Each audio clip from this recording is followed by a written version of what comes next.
Hey, good morning, guys. Chris here, and wanted to talk to you about something today, right before Christmas, of course.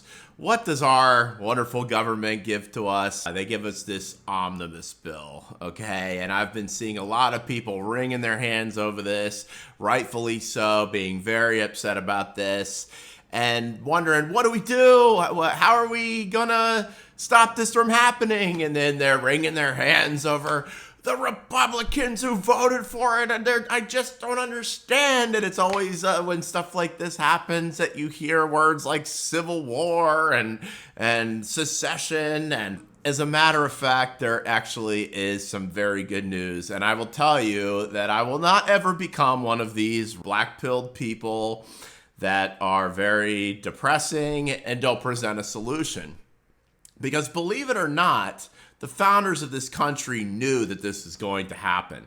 And as a matter of fact, the Anti-Federalists insisted that something be put in the Constitution specifically for when, not if, but when the government grows out of control, because our founders knew human nature very well. Human nature is not to evolve into something better, unfortunately.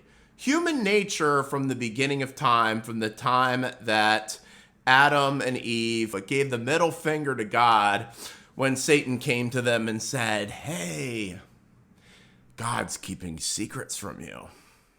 As a matter of fact, if you eat that fruit he told you not to, you can become like God. And ever since that fruit was eaten, man has been ruling over other men tyrannically to this very day.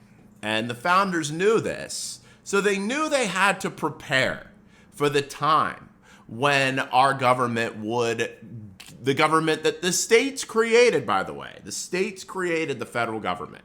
So really, the federal government's a creation of the states.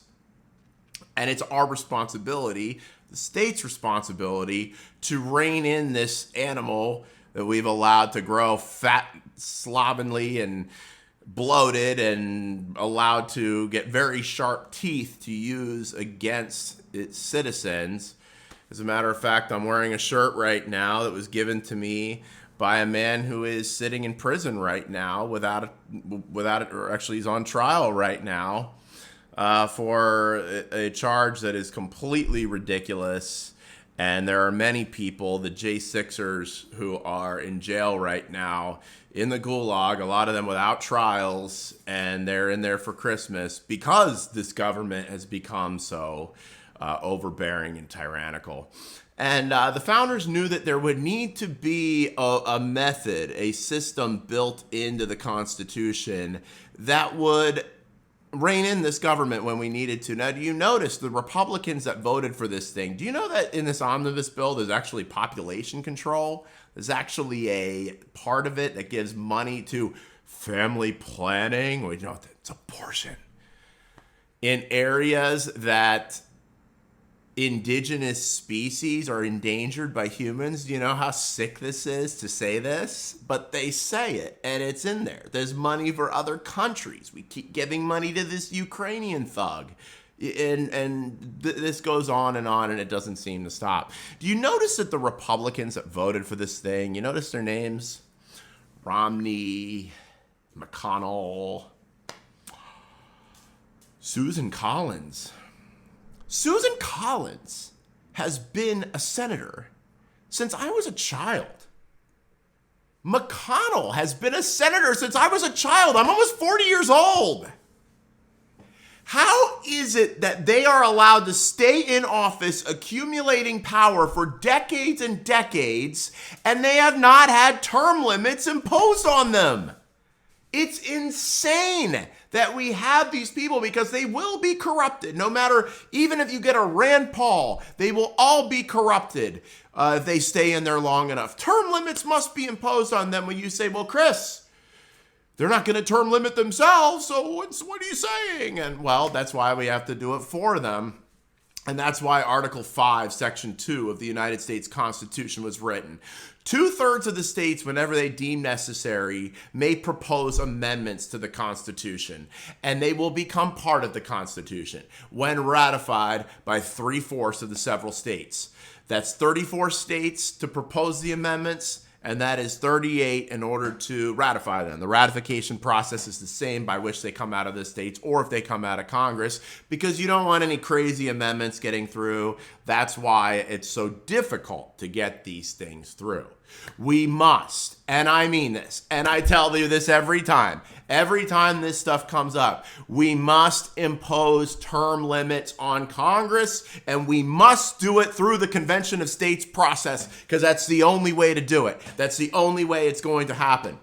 Now, Florida and 19 other states have already passed Convention of States resolutions. Coming up this legislative session, the Convention of States resolution is on many other state legislative agendas. And I'm going to move over here because I'm going to show you the map right now. This is the map at conventionofstates.com, where you can track where this legislation has gone through. This year, 2023, if many of these, if I think about 80% of them go ahead and pass it through, we will meet the 34 state threshold to have the convention by which amendments such as term limiting members of Congress and the Senate is number one. We're not going to be able to stop this unless we term limit these guys. That's the linchpin. But also balanced budget amendment, an amendment to limit spending, an amendment to limit the three-letter agencies and make them up for renewal. Mark Levin wrote a wonderful book about this, The Liberty Amendments, Restoring the American Republic. He wrote it about 10 years ago when Obama was running out of control, and proposed amendments. I think that if Levin made a revised version of this, it would be wonderful. The Liberty Amendments, Restoring the American Republic. Strongly recommend reading that. Amendment to protect the vote. If you're wondering how we could, because I hear so much complaining. Oh my goodness, the machines. Look, I'm just going to tell you, complaining on Telegram is not going to change anything. Okay, you've done this ad nauseum for 2 years. Has anything changed? Does complaining on Telegram change anything? It doesn't. I don't mean to be crude, but it's basically a circle jerk, what you're doing. So there is a solution, and that's good news. So conventionofstates.com is, this is something that's been set up that is run by Mark Meckler. It's been endorsed by people like Governor DeSantis, people like Mark Levin, people like the great Rush Limbaugh when he was alive, as the method for ending this insanity and what is going on with our federal government right now in a very legal and peaceful way. So conventionofstates.com, and that's the solution. Merry Christmas to you, and I hope you have a wonderful Christmas weekend with your family.